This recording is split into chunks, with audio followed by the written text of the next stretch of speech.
მართლაც ბევრი რამ იცვლება მსოფლიოში და ძალიან კარგი პროცესებია, მე ვფიქრობ, აი წარმოგიდგენთ, ხა ბაიდენს რომ მოეგო არჩევნები ამერიკაში.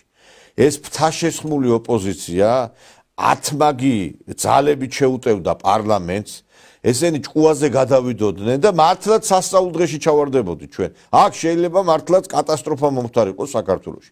და ეხა ჩვენ გვეძლევა საშუალება, რომ აი შიდა მოღალატეებს გაუსწორდეთ. რუსებთან ურთიერთობები დავალაგოთ.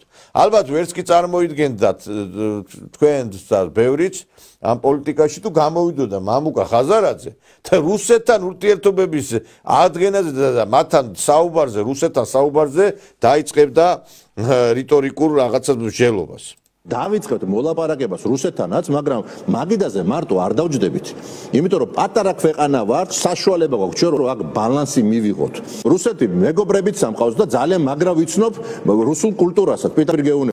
დავიწყებთ მოლაპარაკებას აი ატყობთ ალბათ, ხო? ესე იგი, მეგობრებიც ყავსო, იქო ნაცნობებიცო, მოლაპარაკებებს დავიწყებთო. ადრე სხვაგვარად ფიქრობდა, ბორჯომი არ გავიტანოთო და ისაო ემბარგო და დაუწესოთ სანქციები რუსულ პროდუქციაზე. გახსოვთ ხო ეს რომ შემოვიდა პოლიტიკაში ამას იძახდა, სანქციებს საუბრობდა.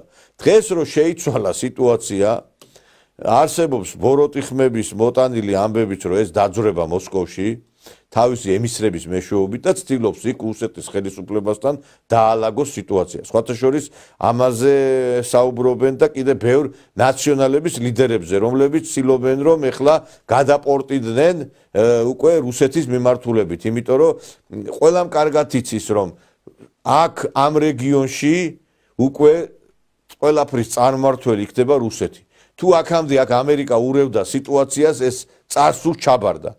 და ეხლა უკვე ეს ხალხი ცდილობს რომ აი აქ რუსეთთან რაღაცა საერთო ენა მონახოს. ეს არის ძალიან ისეთი ნიშანდობლივი ფაქტი და ჩვენ რაზეც საუბრობდით, აი ეს წლებია 20-25 წელია რუსეთთან ურთიერთობების დალაგებაზე, შეიძლება ჩვენ გვითხრათ, თქვენ მინახარ, ჩვენ ვაკეთებდით ამას და თქვენ კი არ ლაპარაკობდით.